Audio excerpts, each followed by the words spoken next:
And we are back. You might have noticed we've been joined by another friend. This is Lime. I introduced him a few episodes ago. He's my lime green llama pillow. I think he's an alpaca, but every member of my plushie herd is a sheep, regardless of what an outside observer might think they are. And the alpacas are llamas. So anyway, he's completely circular and has no legs, but that doesn't seem to stop him, which is nice. He's usually what I'm resting my elbow on when I'm crocheting.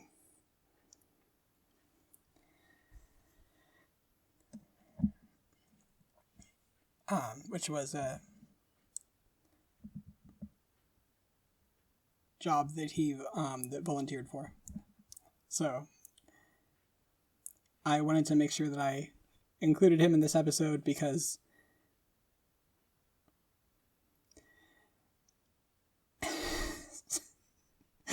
so I'm a spirit worker and a writer, and it still feels weird to say this, but like he asked me to be in the next episode, so I just wanted to make sure that I didn't forget. So I think we're going to put him back down now. So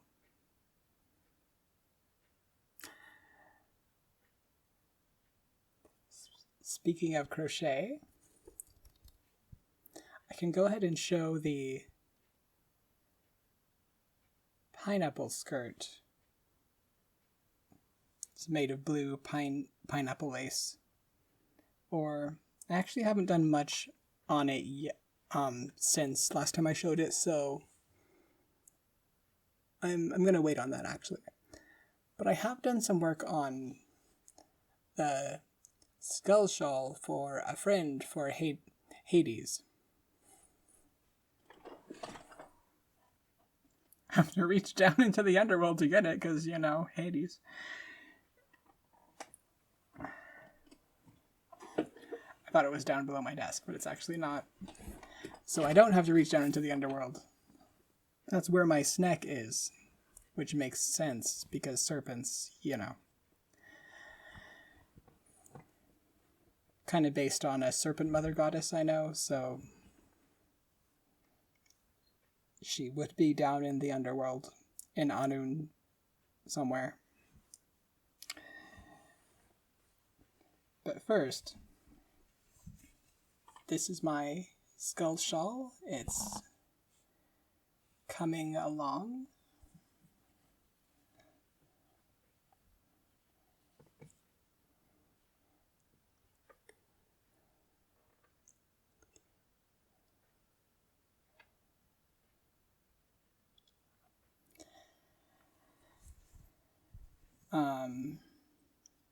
I'll link the pattern that I'm using.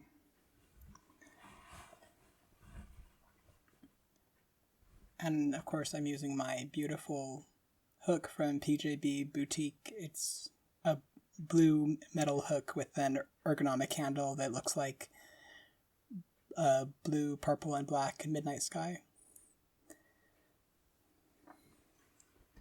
Seemed like a good project to start that hook with. And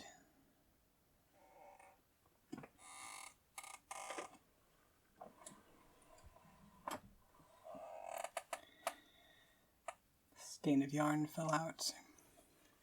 I was surprised how far one skein of yarn was going. Of course, the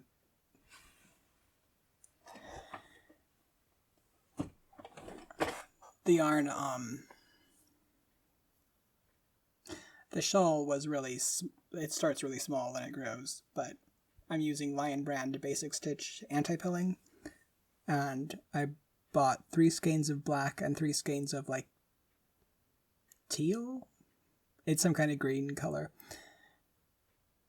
And when I had half a skein left of that of black, no, I had used half a skein of black, and I was like, wow, this is going to be a big shawl if I use all of it. I'm fine making it for you, but just so you know,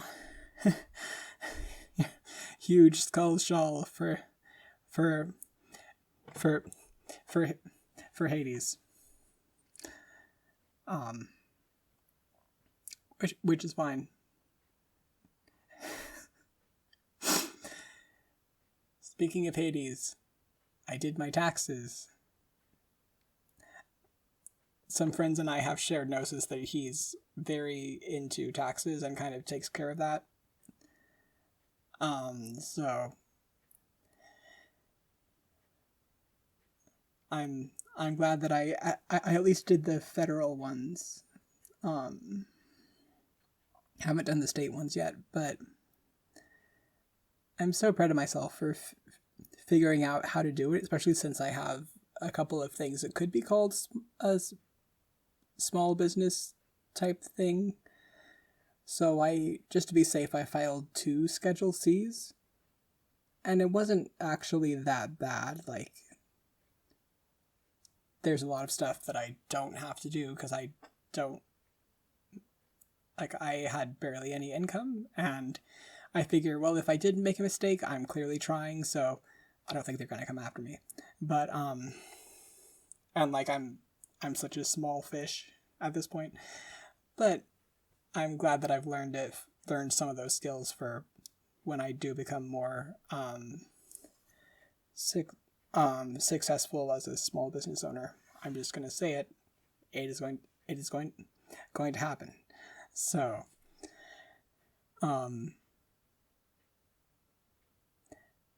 I was like, well, it's super fun that my Hellenic friends have someone who they can think about in their pantheon when they're doing taxes, but do I have that in the gods that I honor in either the Brythonic ones or the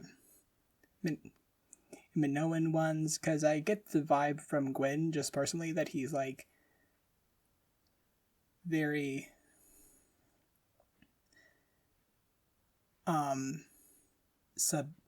subversive and like very against the systems of power that often oppress people. And I'm not saying Hades is for oppression, but just like it seems like the tack Gwyn takes with that is like more like we have to move or change the whole system. So I was like, well, it doesn't seem like he's super into taxes.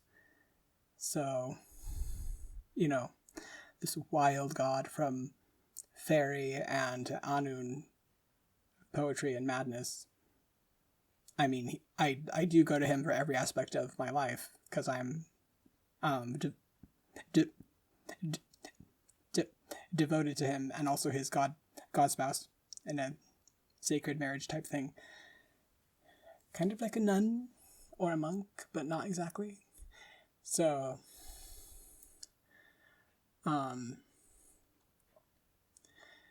but I did have someone step up in the gods that I honor who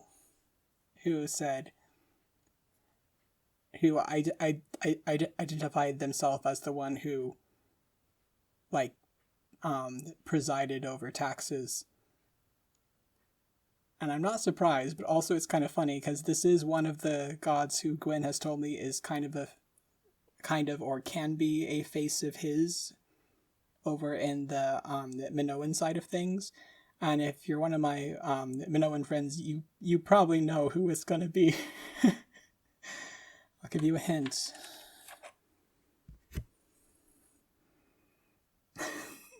This postcard that I got from a friend with a close-up of the lunar surface. Yes, it is Minos.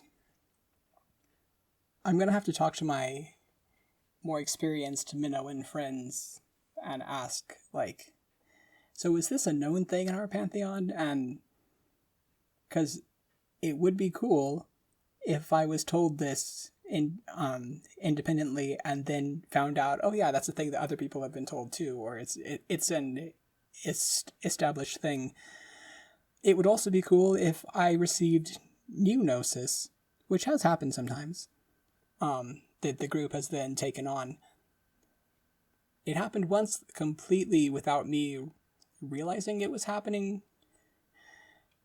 And in retrospect, other people were like, yeah, it seems obvious we should have caught that, but now we know this thing because of you, which was awesome. It was just really funny. I was like, oh, of course, you, as I'm sure that we all know, this is this, right? And they were like, wait, what? Oh yeah. Yes, that actually makes sense, huh? So anyway, so it's cool that I get to have someone who takes care of my taxes on the deity side. I mean, I'm sure that all my gods do, but just like there's someone who that's their specialty kind of. I tend to not view gods as like god of X, god of Y so much as like a way of being, like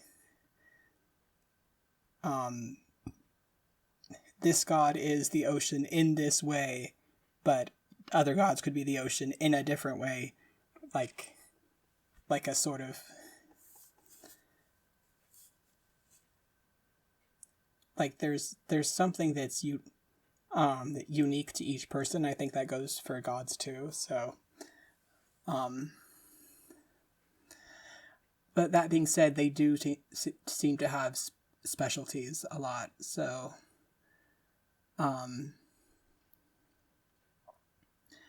so with Minos in the Minoan pagan tradition being a moon god, and he has an aspect of being an underworld king and a lawgiver, I think. So it makes sense that he would care about taxes. And it's interesting that him and Hades are both underworld kings that care about taxes, and I realized the Minoans and the Hellenic gods are kind of connected, partly by the fact that the Minoans were conquered by the Mycenaeans. I definitely have feelings about that, similar to my feelings about the Romans conquering the Britons. But yeah, they are both from Mediterranean pantheons, I think. So I wonder if that's a thing from that region of the world at that time. Anyway, so it's also a full moon tonight, and it's in Virgo, which is my natal moon. So I associate the moon with Gwyn, but also now with Minos, who I see as a face of his. It's complicated, so it's kind of cool to be more connected to the moon phases, although it's in a very different way from most pagans that you run into, because they, like, I'm not saying this is bad, but like a lot of times the established pagan wisdom kind of is that the goddess is associated with the moon. And by pagan, I mostly mean like Wiccan, and I was Wiccan for a long time, so I'm not dissing that. But it's interesting as I'm going into other much more niche branches of paganism, I'm finding that a lot of the things that most people think of in the broader like the established wisdoms in the broader community don't really apply to me. Like, I have a sun mother goddess and a moon god. And yeah.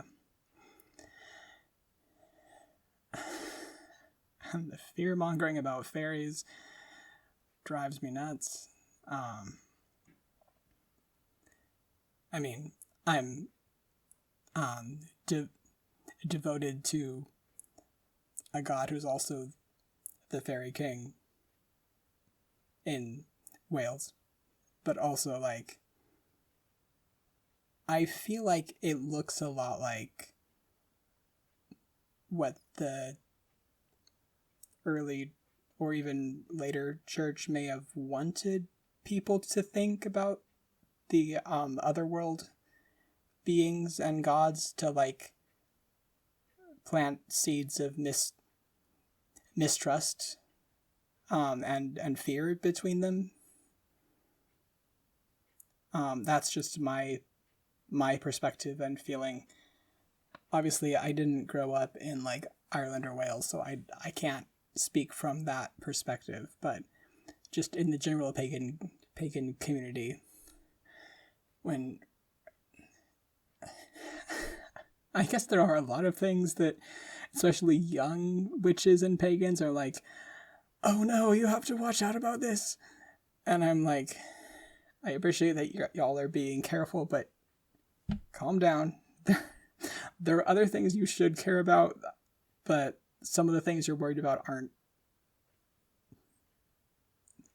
It's fine. Anyway. So, that was a tangent.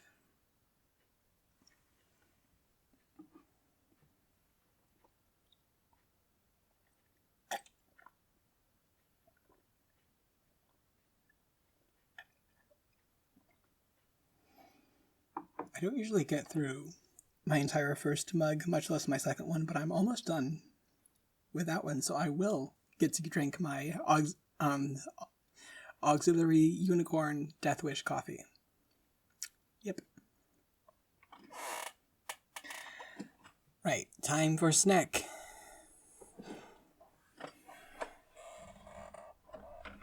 Rising from the deep.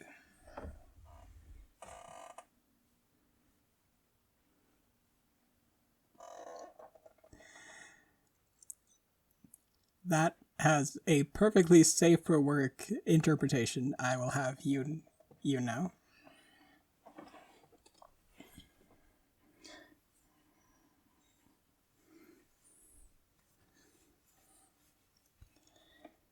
Oh hey, she's just about long enough. Yes.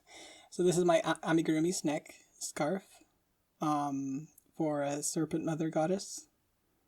She's made of black sparkly yarn and red X's going up her back in a crisscross pattern. And she has little button eyes. One of them is a gold sunburst and one of them is just kind of red and shiny. I wanted to use the same. So I made a dinosaur amigurumi for my sister for Christmas, and I thought, hey, this head would be a really cute Snek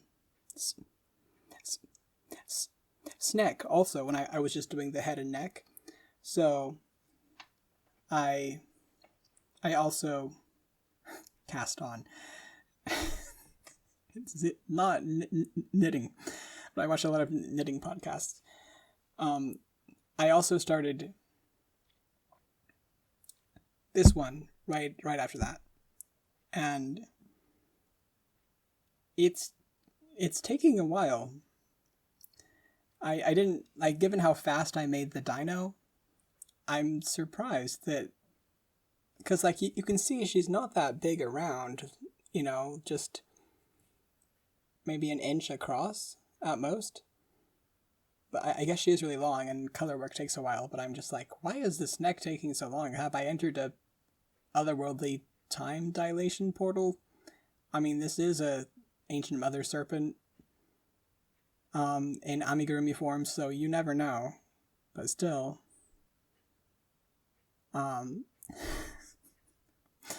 So anyway, very happy that she's almost done, I think. And then I'll do the tail somehow, I guess just decreasing.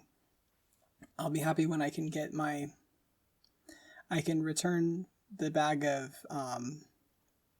stuffing that I nabbed right before Christmas from like the general crafting supplies back out there, so it can stop taking up space in here. But I have it in here because obviously I want to stuff her as I go, although not too much because she has to like bend. So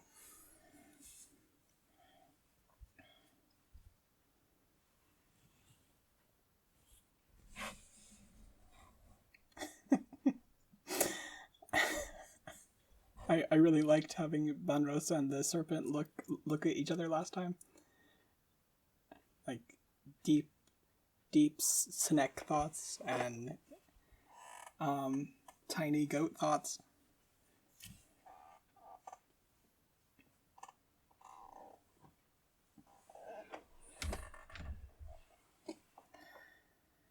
Right. And I have also been working on my pixel art GraphCan. I'm just using the same pattern as my cross stitch pattern.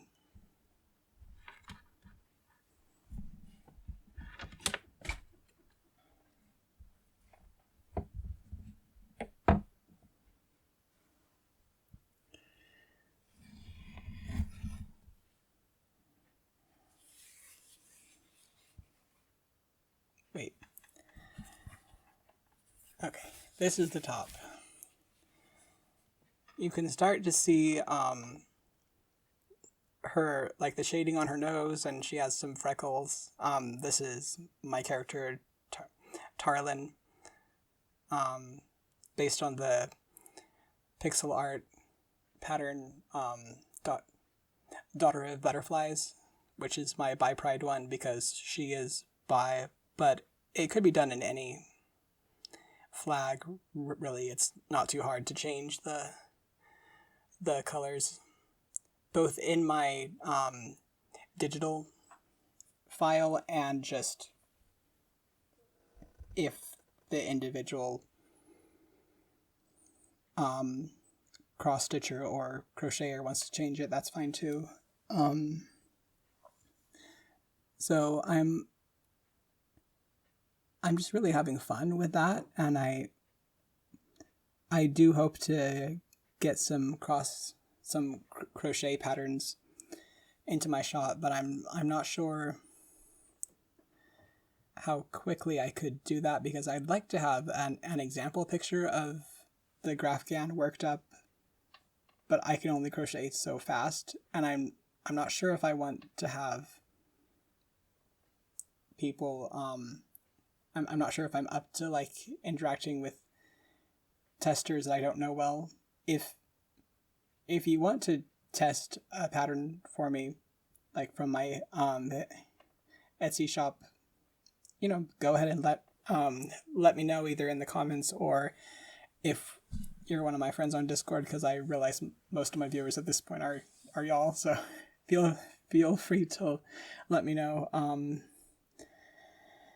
Mostly looking for like cross stitch and crochet testers, but if you like doing knitting color work, that's fine too. And oh yeah, I was meaning to look into to do some research on what having a shop for printable art would look like, because I do have a lot of art which can be printed, and that way people wouldn't have to ask themselves, do I want to take the time to stitch this up or like make the whole thing. It's like a much lower commitment, so I'd probably reach people who aren't like in the crafts that I'm currently translating my art to. Plus, it'd be fun to just give people, you know, an opportunity to have the original form, since it was created as digital art. So it'd be nice to like offer it kind of in that form, so it doesn't have to be translated into yarn or thread. But I know how much work went into my original lineup of Etsy listings, just with the cross stitch patterns, and I'm wary of like doing too much with that. On the other hand, I am thinking, well, I'm thinking about what I want to do, and I'm like, well, maybe I do want to go ahead and pursue just full-on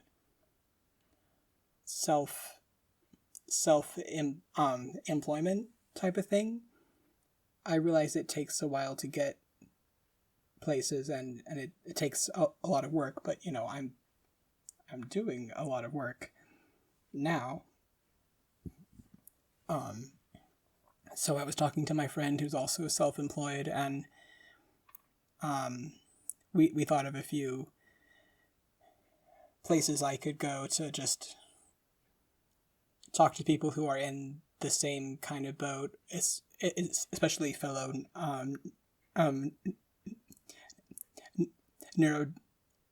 neurodivergent people, or just places I could go for advice. One really interesting thing that we were talking about is that a lot of the standard model of how to be an entrepreneur seems to be built for people who don't look like me I mean, they're usually white men, but like, you know, as a queer trans person who doesn't have a lot of disposable income and isn't neurotypical,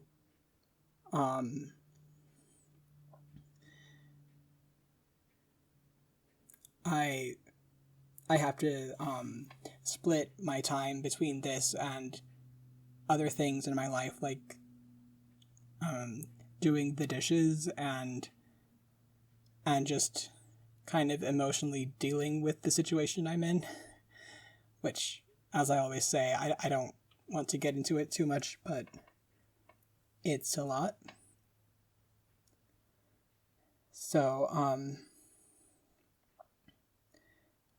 it's hard sometimes to translate that model into like, what does that look like for me? And also, it's not just a fun side project. Like, I don't mean to like dismiss the hard work of any entrepreneur, but sometimes it's not so much a choice. Like, you have to go that direction because standard jobs are just not working for you for whatever reason. My friend definitely had that experience. So something I'm thinking about, and along those same lines, going back to Sun Mom, she's helping me get my Instagram game on. I heard from a friend that she had helped them too with their the Instagram, so I was like, oh well, maybe I could ask her for help. And sometimes I meet an ancient goddess and they're like, I have no idea what these human memes are. I'm sorry, I can't help you. Like, I can help you with other things, but not this. But Inanna is just like, yes, I know exactly what this means and all the nuances of social media, and here's some good practical advice. And like, she's very straightforward, which is really nice. I love Gwen's mysteriousness. Well, he's both mysterious and straightforward in different ways, but the fact that Inanna is like kind but just like straight to the point, like a beam of sunshine, is nice. So, and Gwen's also helped me with things like this in the past too, but so we were talking about, okay, so posting every day would be good, but I don't really know what to post on my Thirst Pixels. That's my the Etsy shop on that account, and I'm kind of intimidated by it. And I'm also intimidated by tags. So with all of that, she said, okay, so just practice posting on your personal account one picture a day, and don't worry about tags. So that's why there's been a lot of sunsets and olive trees so far. And also this one coding project I did where I got sidetracked trying to well, I did learn a lot, but like I was following a coding challenge, and then I was like, I wonder if I could paint the square blue. And I did. And I was painting it blue because of her. So that is the, so there's a lot of sun mom stuff in my recent posts, and that is why. And like, I'm not worrying about tags. Except sometimes I'll think, well, this tag would fit actually, but it's just kind of a natural process. It's not me thinking, oh, what should I tag this thing? And I'm sure that like as I go on, like I'll get better at thinking about that kind of thing, and also go back to posting on Thirst Pixels. But for right now, it's just like one step at a time.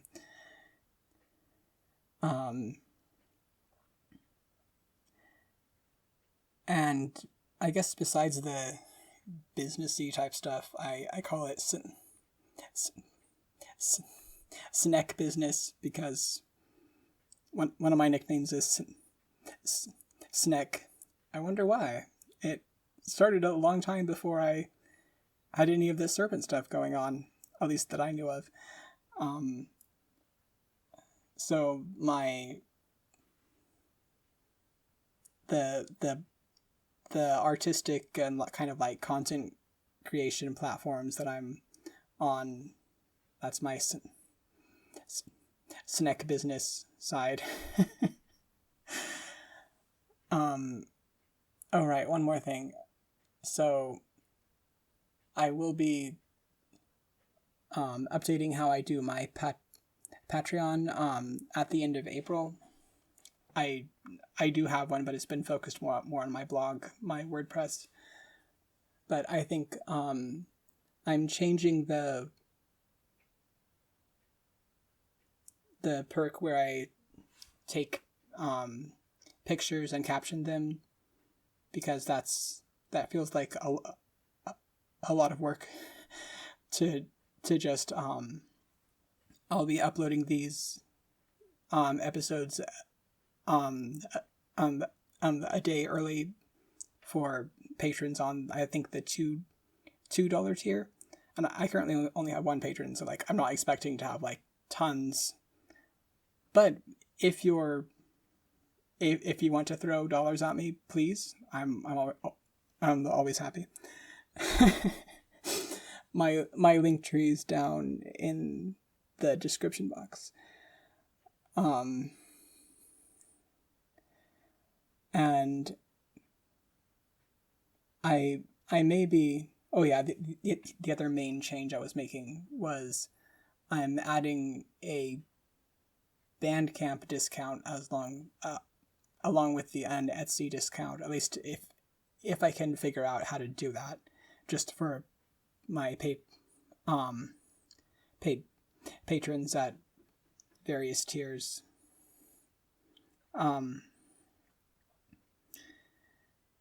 I have 3 public tiers right now. I might just have 2 in the future because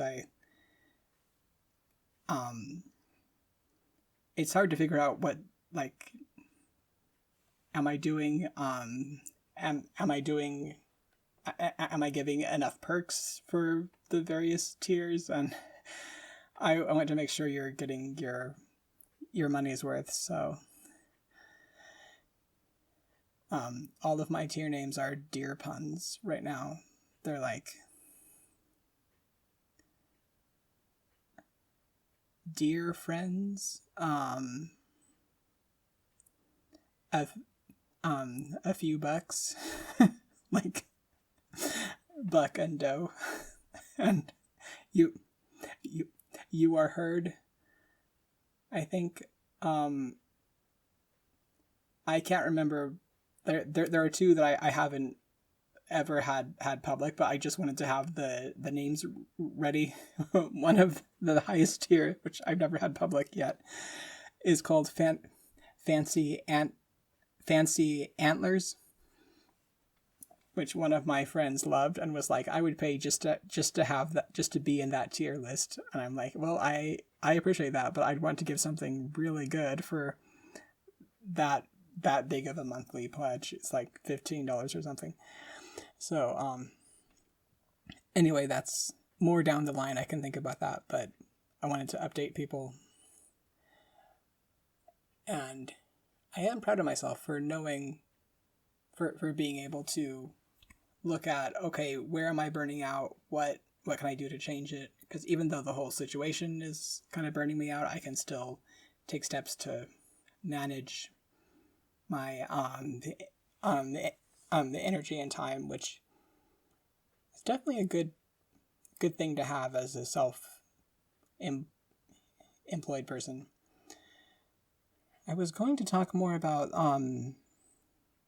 how I'm just really happy that I'm reconnecting with my stories that I've talked about them before a bit, but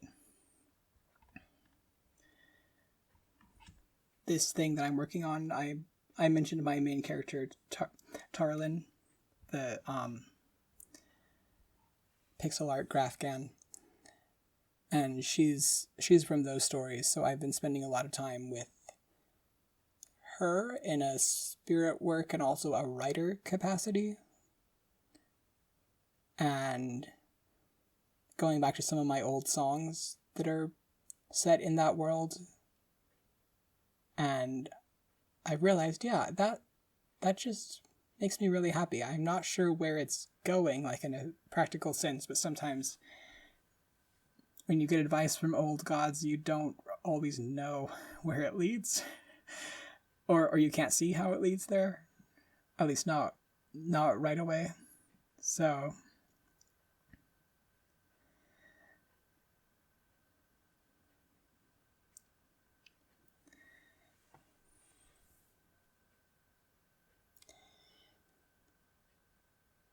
sorry, there was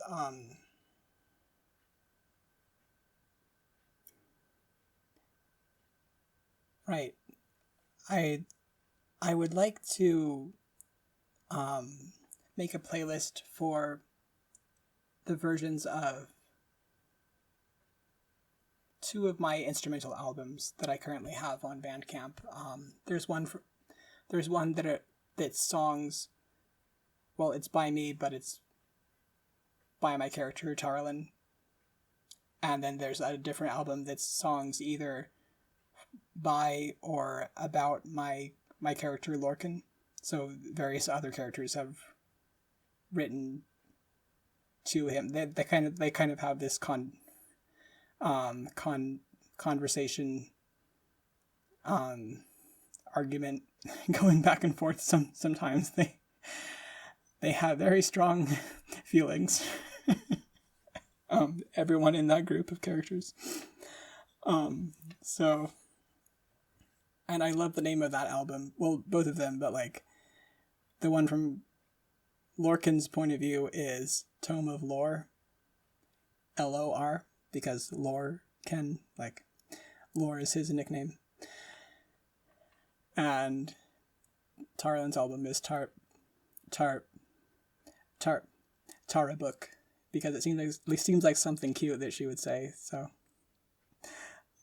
then I had a third album of songs from my own point of view about my journey of like the early pagan years in which I was thinking about my gender and starting to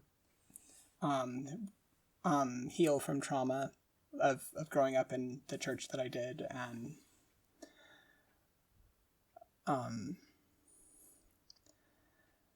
there are a lot of songs about the one I knew as the Horned God, who turned out to be Gwyn. I mean, he was the Horned God, but also Gwyn. So, but I found that I'm not ready to go back to those because they're just so full of really difficult feelings. And it took me a long time to even get to where I could write songs from my own point of view. Like, for a long time I could just write from characters' points of view, which is also a cool skill, but like I couldn't write in my own voice because like the trauma was just kind of blocking that.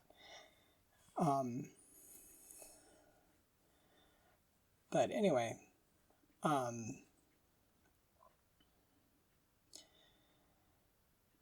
so going back to those songs and kind of playing them on the piano, the ones mostly by Tarlin, but also a few by Lorcan I've gone back to, just makes me really happy to be thinking about those songs and that world and those characters again. And I would like to create a playlist of those albums here, so I mean on my other channel, so you'll probably see that soon. And I think it'd be fun to just kind of upload some practice sessions where I'm not trying to get it perfect like I would for an actual, like an official recording of a song, but I'm just kind of singing and playing a certain song, which is kind of trying out different things. And I think it'd be a cool kind of the behind the scenes thing, but also it would get a version of those songs out there that actually has vocals, because at the time that I released those albums, I wasn't able to put vocals on them. I tried, but it's just so hard to line up a human voice with so I do love the MuseScore program, which is what I use to write my music if I'm not using a physical instrument. And the playback is good. It doesn't sound like a human performer, but it still sounds good. But it doesn't let you like take half a second to breathe. It's just it like I tried to line up a couple of songs. It's just a huge pain. So but it would be nice to actually have a version of those songs that you can hear me singing and playing the piano. So that's what the practice jam sessions will probably be. It'll probably be without video footage, unless I can get my lav mic to work and not bother the other people in the house. That would be kind of cool. To just have you see me playing and also be able to hear me. Because the phone video camera, I think, will not be able to pick up my voice over the piano. The only way that I can do that in the songs that I have released is by hooking the phone, like, at least on my old one, the mic is on the bottom, so I turn it upside down. I turn on the voice record app. I darken the screen so it won't click into something weird while I'm moving. I hook it on my phone via the pop socket. I hook it on my shirt, sorry. And then I start playing. It's extremely jury-rigged, but it works. But it would be cool to do that with something that you can see. Anyway, I don't want this clip to get too long because FHD 30 FPS is much easier for my computer to handle, but still. So I think we're going to say goodnight.